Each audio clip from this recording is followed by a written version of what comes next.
Praise the lord. మీ అందరికీ ప్రభు అయిన యేసు నామములో శుభావందనాలు తెలియజేస్తున్నాను. పిల్లరా, ప్రార్థన చేసుకుని లేవరబద్దాం. మహాపరిశుద్ధుడు తండ్రి, దయగల దేవా, శ్రేష్టమైన ఘనమైన ఉన్నతమైన మీ నామాన్ని పొందనాలు. ఈ రాత్రి లైవ్ని ఆశీర్వదించి అనేకులు దేవుని కనుక మార్చమని ఆటంకాలు తొలగించండి. యేసు నామములో ప్రార్థన అడిగి పెడుతున్నాం తండ్రి, ఆమేన్. స్తోత్రం చెల్లింతుము, స్తుతి స్తోత్రం చెల్లింతుము, యేసునాథుని మేలులు తలచి, యేసునాథుని మేలులు తలచి, స్తోత్రం చెల్లింతుము, స్తుతి స్తోత్రం చెల్లింతుము. దీవారాత్రములు కంటి పాపవలే కాచి, దీవారాత్రములు కంటి పాపవలే కాచి, దయగల హస్తముతో బ్రోచి నడిపించితివి, దయగల హస్తముతో బ్రోచి నడిపించితివి. స్తోత్రం చెల్లితుము, స్తుతి స్తోత్రం చెల్లితుము. యేసునాథుని మేలులు తలచి, యేసునాథుని మేలులు తలచి, స్తోత్రం చెల్లింతుము, స్తుతి స్తోత్రం చెల్లింతుము. ప్రైజ్ ది లార్డ్, హల్లెలూయా. అలాగే కళ్ళు మూసుకుని రెండు చేతులు పైకెత్తి మన దేవుడిని ప్రభువుని స్తుతించి కనపడ్డాం. నీ వంటి వారు లేరు నాయన, నీకు సాటి ఎవరు లేరు నాయన, నీకు సాటి అయిన దేవుడు లేడయ్యా. మహిమగల తండ్రి, మహోన్నతుడా, యోగ్యుడా, నీకు స్తోత్రం స్తోత్రం స్తోత్రం అని ప్రతి ఒక్కరు రెండు చేతులు ఎత్తి, నీ నామం బట్టి నా చేతులెత్తేదం, నీ నామం బట్టి నా చేతులెత్తేదం, నా పెదవులు నిన్నే స్తుతించును, నీ కృప జీవం కంటే ఉత్తమం. Thank you lord. నీ కృప జీవము కంటే ఉత్తమము, నీ కృప కంటే ఉత్తమము, నా పెదవులు నిన్నే స్తుతించును, నీ కృప జీవం కంటే ఉత్తమం. I lift my hands up unto thy name. I lift my hands up unto thy name. Yeah. My lips shall praise thee, thus will I bless thee. Thy loving kindness is better than life. Thy loving kindness is better than life. Hallelujah. Praise the Lord. ప్రార్థన చేసుకుందాం. మహాగణుడా, ప్రేమగల తండ్రి, మహోన్నతుడా, సర్వోన్నతుడా, నీకు వందనాలు, స్తుతులు, స్తోత్రాలు. మీ అద్భుతాలకి, ఆశ్చర్యకార్యాలకి కోట్లాది స్థుతులు, స్తోత్రాలయ్యా. తండ్రి, నీ పాదాలు ముద్దు పెట్టుకుంటున్నాం యేసయ్య, నీ పాదాలు ముద్దు పెట్టుకుంటున్నామయ్యా. స్తుతి ఆరాధన మీరు ఉన్నారయ్యా, స్తుతి దిగి వచ్చారు ప్రభా. తండ్రి, నీ పాదాలు ముద్దు పెట్టుకుంటున్నాం యేసయ్య, నీ పాదాలు ముద్దు పెట్టుకుంటున్నామయ్యా. నిత్యముగా మీరు మధ్యలో ఉన్నారయ్యా, నిత్యముగా మీరు మధ్యలో ఉన్నారు తండ్రి. చంటి బిడ్డల మీద వేసి రక్తాన్ని ప్రోక్షిస్తున్నానయ్యా, చంటి బిడ్డల మీద వేసి రక్తాన్ని ప్రోక్షిస్తున్నానయ్యా. ఏ దృష్టికొని చంటి బిడ్డల పడకుండా చేయండి అయ్యా, ఏ దృష్టికొని చంటి బిడ్డల పడకుండా చేయండి ప్రభా. అలా యవనస్తులకి పశ్చాత్తాపం ఇస్తానన్నావు, ఉజ్జీవిస్తామన్నావు ప్రభా. నీకు ఉన్నావు యవన బిడ్డల హృదయాల నిండా పశ్చాత్తాపం జీవితం నిండుకుండయా. నీకు వందనాలు, స్తుతులు, స్తోత్రాలయ్యా. తండ్రి, నిన్ను మనసుతో నేను ఆరాధిస్తున్నాం, నిన్ను స్తుతిస్తున్నాం. సేవకులు ఎప్పుడు వారి కుటుంబాల బిడ్డలు మీరు ఆశీర్వదించండి, వాళ్ళ గృహాలు కూడా మీరు దీవించమని అడుగుతున్నాను ప్రభావ. యెహోషువలే మేము మా ఇంటి వారి యెహోవాను సేవిస్తామన్నట్లుగా యెహోషువ వలె మేము మాట వారి సేవించే కృపను ధన్యతను మాకు ఇచ్చావు ప్రభా, నీకు వందనాలు స్తుతులు స్తోత్రాలు. నిత్యముగా మీరు మధ్యలో ఉన్నారయ్యా, నిత్యముగా మీరు మధ్యలో ఉన్నారు తండ్రి. బంధువులు స్నేహితులు దర్శించి వాళ్ళ హృదయాలు తాకండి అని వందనాలు. లైవ్లో ప్రతి హృదయాన్ని తాకండి, ప్రతి కుటుంబాన్ని దర్శించి నీ దాసుని ప్రభా అభిషేకించి వాక్య జ్ఞానము ప్రార్థన ఆత్మతో నింపండి. అడుగుపెట్టిన ప్రతి స్థలంలో నీ దాసునికి మాకు తోడే ఉండండి అయ్యా. నీ అభిషేకాన్ని మా మీదకి రానియండి అయ్యా. లైవ్లో ఏ బిడ్డని విడిచిపెట్టదయ్యా, ప్రతి కుటుంబం దర్శించండి. నీ దాసుని వాడుకున్న విధానాన్ని బట్టి స్తుతిస్తున్నానయ్యా. వాక్య జ్ఞానము ప్రార్థన ఆత్మతో మమ్మల్ని నింపమని అయ్యా వేడుకొనిచున్నానయ్యా. నీకు వందనాలు. నిత్యముగా మీరు మధ్యలో ఉన్నారయ్యా, నిత్యముగా మీరు మధ్యలో ఉన్నారు తండ్రి. ఎవరైనా అనారోగ్యం ఉంటే వాళ్ళు సంపూర్ణంగా స్వస్థపరచండి, మమ్మల్ని స్వస్థపరచండి. నిరుద్యోగులకు ఉద్యోగాలు ఇవ్వండి అయ్యా. ఆర్థికంగా నలిగిపోతున్న వారు సకల సమృద్ధి ఇచ్చేయండి. నిరాశ నష్టంలో లేవని సాధించండి ప్రభా. అలాగే ప్రభా తండ్రి, నీ రాకడ చాలా సమీపం ఉందయ్యా. నీ రాకడ కొరకు మమ్మల్ని సిద్ధపరచండి అయ్యా. మేము సిద్ధపడుతూ అనేక మందిని సిద్ధపరిచే కృపా ధన్యత మాకు దయచేయండి. నీ వాక్యం మమ్మల్ని క్షమిస్తుంది, నీ వాక్యం బ్రతికిస్తుందయ్యా. ప్రతిరోజు నీ వాక్కుతో మమ్మల్ని బ్రతికిస్తున్నావయ్యా. ఇది కేవలం నీ కృపే తండ్రి, నీ కృపేనా నీకు వందనాలు. నిత్యముగా మీరు మధ్యలో ఉన్నారయ్యా, నిత్యముగా మీరు మధ్యలో ఉన్నారు తండ్రి. మేము ఉంటున్న ప్రాంతాలు, పట్టణాలు, గ్రామాలు, తెలుగు రాష్ట్రాలన్నీ జ్ఞాపకం చేసుకుని శాంతి సమాధానంతో నింపండి. మా గృహాలను సన్నిధించండి అయ్యా. మా గృహాల వెలుగుని ప్రకాశం చేసి నీ సన్నిధిని వెలుగుతో నింపమని అడుగుతానికి వందనాలు. అలాగే ప్రభా తండ్రి, యేసు నామములో పేద బిడ్డలు జ్ఞాపకం చేసుకోండి తండ్రి. వారికి సదుపాయాలు కలగజేయండి అయ్యా. పేద బిడ్డల కొరకు అడుగుచున్నానయ్యా. మంచి చల్లటి వాతావరణం వారి కొరకు నాయన అయ్యా. వారి ఎండకు తట్టుకోలేరు, ఈ వేడికి తట్టుకోలేరు ఏసయ్యా. చల్లటి వాతావరణం దయచేసి వారి కొరకు మంచి సదుపాయాలు కలగజేయమని అడుగుతున్నానయ్యా. అలాగే ప్రభా, నీ నామాన్ని ఇచ్చేసి మీ నామాన్ని కనపరుస్తున్నాం అయ్యా. ఈ జూన్ నెలలో మీ నామాన్ని ఇచ్చి మీ నామాన్ని కనపరిచే కృపా ధన్యత మాకు దయచేయండి. ఈ జూన్ నెలంతా కూడా ప్రభా మీ నామాన్ని ఇచ్చిస్తూ మీ నామాన్ని కనపరిచే కృపా ధన్యత మాకు దయచేయమని అడుగుతున్నాం. సహాయం చేయండి. నిత్యముగా మీరు మధ్యలో ఉన్నారయ్యా, నిత్యముగా మీరు మధ్యలో ఉన్నారు తండ్రి. ఎన్నో మేలులు ఉపకారాలు మీరు చేస్తారయ్యా. నీకు వందనాలు తండ్రి. న్యాయమైన దేవుడివి అయ్యా, న్యాయస్తుడే. ప్రతి విషయంలో తండ్రి నువ్వు న్యాయమైన దేవుడివే తండ్రి. ప్రతి విషయంలో ప్రభా నువ్వు న్యాయముగా ఉన్నందుకు నీకు వందనాలు స్తోత్రాలు చెల్లిస్తున్నాం. ప్రతి చీకటిలో బంధిస్తున్నాం, ప్రతి దురాత్మని బంధిస్తున్నాను. సాతాన్ని కట్టిన గోడలన్నీ మీరు కూల్చండి అయ్యా. పడితే శత్రుస్తులు అయిపరచబడుతుంది. ప్రతి చీకటిలో బంధిస్తున్నాను, ప్రతి దురాత్మ శక్తులు బంధిస్తున్నానయ్యా. సాతాన్ని కట్టిన గోడలన్నీ మీరు కూల్చండి. పడితే శత్రుస్తులు అయిపరచమని అడుగుతున్నాను. మీ నామాన్ని కనపరుస్తూ మీ నామాన్ని ఇచ్చేసి ప్రార్థన సన్నిధి చేర్చుకోమని యేసు నామములో ప్రార్థించి వేడుకుంటున్నాం తండ్రి. Praise lord. మీ అందరికీ ప్రభువైన యేసు నామములో శుభాభివందనాలు. ప్రియులారా, దేవుని యొక్క వాక్యాన్ని జ్ఞాపకం చేసుకుందాం. మీరందరూ క్షేమంగా కృపలో ఉన్నారని నేను నమ్మి దేవుని స్తుతిస్తున్నాను. దేవుని యొక్క వాక్యాన్ని జ్ఞాపకం చేసుకుందాం.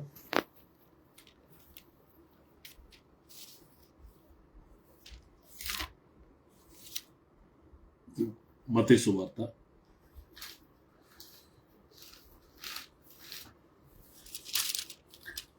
5వ అధ్యాయం 13వ వచనం. మీరు లోకమునకు ఉప్పై ఉన్నారు. ఉప్పు నిస్సారమైతే అది దేని వల్ల సారం పొందును? అది బయట పారవేయబడి మనుషుల చేత ఒక్కబడుటకే కానీ మరి దేనికి పనికిరాదు. మీరు లోకమునకు ఉప్పు అయి ఉన్నారు. పిల్లల యేసు ప్రభు వారు కొండ మీద ప్రసంగం అంటారు దీన్ని, బీటిట్యూడ్స్. అంటే యేసు ప్రభు వారు ధన్యతల గురించి తన శిష్యులతో మాట్లాడుతూ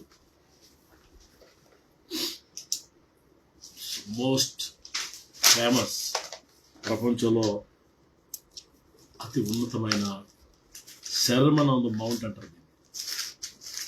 లేదా ఈ సెర్మన్ ఎన్నో కోట్ల మందిని ఇన్ఫ్లుయెన్స్ చేసింది. ఎన్నో కోట్ల మంది వారి జీవితాలు మార్చుకున్నారు. ఇది పిల్లలు ఇక్కడ ప్రభు చెప్తూ ధన్యత గురించి మాట్లాడుతూ ప్రభు కంక్లూడ్ చేస్తూ చెప్తున్న మాట ఏంటంటే, మీరు లోకమునకు ఉప్పు అయి ఉన్నారు. You are the salt of the world, earth. పిల్లలు ఇక్కడ ప్రభు అంటున్నారు అసలు ఉప్పు నిస్సారం అయిపోతే దానివల్ల ఏం ప్రయోజనం? మీరు ఉప్పుగా ఉండాలి కానీ నిస్సారం అయిపోయిన ఉప్పు వల్లే ఉండకూడదు. సారం కలిగిన ఉప్పుగా ఎంత కావాలో అంతగా అన్నట్టుగా మీరు ఉండాలి. మీరు ఉప్పు వలె ఉండాలి. సాధారణంగా మనం చూస్తే ఉప్పు, సాల్ట్ చాలా విధాలుగా పలు విధాలుగా ఉపయోగపడుతుంది. ఎంతో దానివల్ల ఎన్నో ఉపయోగాలు ఉన్నాయి. అందుకే కాబోలు ప్రభు దాంతో మనం పోల్చాడు. సాధారణంగా చూస్తే సాల్ట్ దేనికి ఉపయోగకరంగా ఉంటుందంటే మొదటిగా ఏదైనా రుచి రావాలంటే టేస్ట్, ఇట్ గివ్స్ టేస్ట్. ఎంతో విలువైన ఆహారం వండి ఉప్పేయడం మర్చిపోయారు అనుకోండి, చప్పదనం వస్తుంది, రుచి ఉండదు, ఎవరు ఇష్టపడరు. ఎంటైర్ ఆ ఆహారానికి రుచిని తీసుకొచ్చేది ఉప్పే, సాల్ట్. అందుకే మన మాటలు పిల్లరా మరి ఉప్పు వలె చాలా ప్రయోజనకరంగా ఉండాలి. మనం ఎక్కడుంటే అక్కడ ఆశీర్వాదం రావాలి. మనం లేకపోతే అక్కడ వెలితి కనబడాలి. ఫలానా వ్యక్తి ఉంటే బాగున్నాం, ఫలానా వ్యక్తి లేకపోవడం వల్ల కొంచెం వెలితిగా ఉందని ప్రజలు మాట్లాడుకోవాలి. People speak about your presence అన్నమాట. నువ్వు నీ కుటుంబానికి, నీ ఫ్యామిలీ మెంబర్స్కి, నీ సిబ్లింగ్స్కి, నీ ఫ్యామిలీలో నువ్వు సాల్ట్ వల్లే ఉన్నావా, ఉప్పు వల్లే ఉన్నావా? రెండవది, ఉప్పు దేనికి సాదృశ్యం అంటే పిల్లరా ప్రిజర్వేషన్. ఏదైనా భద్రపరచడానికి సాల్ట్ వేస్తా. మీరు చూడండి, పాడైపోకుండా ఏదైనా సరే ఉప్పుతో భద్రపడ. పూర్వ దినాల్లో సాల్ట్లో ఏదైనా పెడితే అది పాడవకుండా ఎక్కువ కాలం ఉండేది. ఇప్పుడు కూలింగ్ సెంటర్స్ అని వచ్చేసి అనుకుంది, ఐస్కి కూలింగ్ సెంటర్. పూర్వ దినాల్లో పిల్లలు సాల్ట్తో అంత భద్రపరిచేవారు, ప్రిజర్వ్ చేసేవారు. ఎందుకు సాల్ట్తో ప్రభు నిన్ను పోల్చాడంటే మనం ప్రిజర్వ్ చేయాలి, అనేకుల్ని కాపాడాలి, పాడైపోకుండా, జీవితాలు పాడైపోకుండా, యవనస్తుల జీవితాలు పాడైపోకుండా, పిల్లలు వ్యర్థమైన వారి జీవితాలు వ్యర్థం చేసుకోకుండా, నాశనం చేసుకోకుండా మనం వారిని రక్షణ నడిపించి వారికి ప్రభావితం చేసి వారికి ఎంతో ఆశ్చర్యకరంగా మనం ఉండాలి. అది గాడ్స్ ప్లాన్, గాడ్స్ విల్. మొదటిది టేస్ట్, రెండవది ప్రిజర్వేషన్, మూడవది ఈ సాల్ట్ దేనికి వాడతారంటే కవనెంట్, ఉప్పు నిబంధన అనే దేవుని వాక్యంలో సాల్ట్ కవనెంట్ అన్నమాట ఇంగ్లీష్ బైబిల్లో క్లియర్గా కనబడుతుంది. Check it. సాల్ట్ కవనెంట్, ఉప్పు నిబంధన. ఉప్పుతో ఆ బలిపీఠం కట్టి దాని మీద సాల్ట్ వేస్తారు. లేవికాండంలో మనం దాన్ని చూస్తాం. లేవికాండము 2:13. నీవు అర్పించు ప్రతి నైవేద్యమునకు ఉప్పు చేర్చవలను. నీ దేవుని నిబంధన యొక్క ఉప్పు నీ నైవేద్యం మీద ఉండవలను. నీ అర్పణములన్నిటితోనూ ఉప్పు అర్పింపవలను. నీవు యెహోవాకు దిస్ ఇస్ ఉప్పు దేని సంవత్సరం covenant with god, offering to god. అర్పణ, దేవునికి ఇష్టమైన అర్పణ. నీవు అర్పించు ప్రతి నైవేద్యమునకు ఉప్పు చేర్చవలను. You have to add the salt to every offering.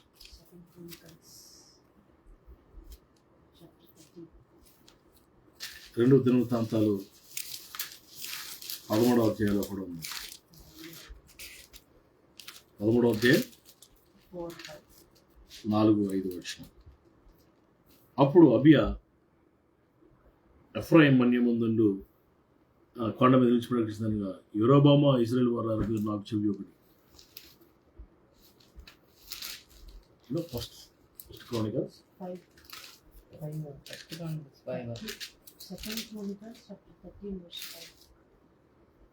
Okay. Israel రాజ్యం ఎల్లప్పుడూ ఏలునట్లుగా ఇజ్రాయేలు దేవుని యెహోవా దావీదుతోనూ అతని సంతతితోనూ భంగము కాజాలని నిబంధన చేసి దానిని వారికి ఇచ్చినని మీరు తెలుసుకుందరు కదా. భంగము కాజాలని అనే దగ్గర నెంబర్ 1 అన్న స్క్రిప్చర్స్ లో ఉప్పు నిబంధన, సాల్ట్ కవనెంట్. సాల్ట్ దేని సాదృశ్యం ఉంది? కవనెంట్, నిబంధన. మనము దేవునితో చేసే నిబంధన, దేవుడు మనతో చేసే నిబంధన. పిల్లల అంటే ఒక promise from the lord, pleasing to the lord. ఈరోజు మనం కూడా అన్ని జనులకు నిబంధనగా ఉండాలి, అన్ని జనులకు ఆశీర్వాదంగా ఉండాలి, అనేకులకు దీవెనకరంగా ఉండాలి. మొదటిది రుచి, రెండవది ప్రిజర్వేషన్, మూడవది కౌనెంట్ నిబంధన, అర్పణ. ఇప్పుడు నాలుగోది మనం చూస్తే ఉప్పు లేని దేశం, ఉప్పు లేని రాష్ట్రం, ఉప్పు లేని పట్టణం, ఉప్పు లేని గ్రామం, ఉప్పు లేని ఇల్లు ఏదైనా ఉందా ప్రపంచంలో? చెప్పండి. అందరి ఇళ్ళల్లో ఉంటుంది, అంతేకాదు చాలా తక్కువ రేటు, అందరికి అందుబాటులో ఉంటుంది. ఇది దేనికి సదృశ్యం ఉందంటే అందరితో కలిసిపోయే మనస్తత్వం, తగ్గించుకునే మనస్తత్వం, లేదా అందరికీ అనుకూలమైన జీవితం. కొంచెం కష్టమే, బట్ ప్రయత్నించాలి. తగ్గింపు, అందరికి అందుబాటులో ఉండే పరిస్థితి. ఇంకా చాలా ఉన్నాయి, ఉప్పు కోసం మనం ఆలోచిస్తే చాలా ఉన్నాయి. అయితే సరిపడమని ఈ రోజుకి దేవుని వాక్యం చెప్తుంటే మీరు లోకములకు ఉప్పు ఉన్నారు. ఈరోజు సాల్ట్ ఆఫ్ ది ఎర్త్. నిస్సారమైన ఉప్పుగా నువ్వు ఉండకూడదు, సారవంతమైన ఉప్పుగా ఉండాలి, ఆస్వాదకరమైన ఉప్పుగా ఉండాలి. తద్వారా దేవుని నామమును మనం మహిమపరచాలి. ధన్యతలను ప్రభు చెప్తూ మీరు ఉప్పు అయి ఉన్నారని చెప్పాడు. కిందన మీరు లోకమునకు వెలుగై ఉన్నారని కూడా చెప్పాడు. ఉప్పుతోనూ ఆ వెలుగుతోనూ దేవుడు మనల్ని పోల్చాడు. ఆ విధంగా ఈ ప్రపంచంలో మన సత్క్రియలను చూపిస్తూ మనం అనేకులకు ఆశీర్వాదకరంగా ఉండాలని దేవుని ఆశ. అట్టి కృప దేవుడు మీ అందరికి తోడైంది ఇచ్చి నడిపించి బలపరచును గాక. ఆమేన్. ప్రార్థన చేసుకుందాం. మహాపరిశుద్ధుడు అని తండ్రి, ఘనమైన దయగల శ్రేష్టమైన మీ నామానికి వందనాలు ప్రభు. ఈ రాత్రి వాక్యాన్ని ఆశీర్వదించి దీవించి అనేకులకు దీవెనకరంగా వచ్చు. మేము లోకమునకు ఉప్పు అయి ఉన్నామని. ఉప్పు నిస్సారమైతే దానివల్ల ఏం ప్రయోజనం? బయట పారబడి తొక్కిపడుతుంది కదా. మీరు సారవంతమైన ఉప్పుగా, అవసరమైన ఉప్పుగా మీరు ఉండండి అని మాతో మాట్లాడావు ప్రభు. ఆయన మీరు మమ్మల్ని సారవంతంగా చేస్తే మేము సారవంతంగా మారుతాం. మీరు మమ్మల్ని నిలబెడితే మేము నిలబడతాం. మీరు మమ్మల్ని ఆశీర్వదిస్తే మేము ఆశీర్వదించబడతాం. మీరు మమ్మల్ని వాడుకుంటే మేము వాడబడతాం. ఇలా తిన్న ప్రభా, ఉప్పు ఉన్న ఆ క్వాలిటీస్, క్యారెక్టర్స్ కొన్ని మేము స్టడీ చేసాం తండ్రి. ఆయన అట్లాంటి సుగుణాలు మాకు అనుగ్రహించి, క్యారెక్టర్స్ మాకు ఇచ్చి, లోకమునకు ఉప్పుగా, లోకమునకు వెలుగుగా, మీ నామాన్ని మహింపరచబడగా అనేకులు రక్షణ అనుభవం నడిపించే గొప్ప మార్గదర్శకులుగా మమ్మల్ని మార్చమని యేసయ్య శ్రేష్టమైన నామములో ఈ ప్రార్థన అడిగి స్తుతించి వేడుకుంటున్నాం తండ్రి. ఆమేన్, ఆమేన్, ఆమేన్. మన తండ్రి దేవుని ప్రేమ, కుమారుడు రక్షకుడు యేసు ప్రభువు, పరిశుద్ధాత్మ దేవుని నిత్య సహవాసం కూడిన మనందరికీ సకల పరిశుద్ధులకు సమృద్ధిగా అనుగ్రహించుకుంటున్నాక. ఆమేన్, ఆమేన్, ఆమేన్. షలోమ్. God bless you. రేపు రాత్రి మన కోసం ఉందా.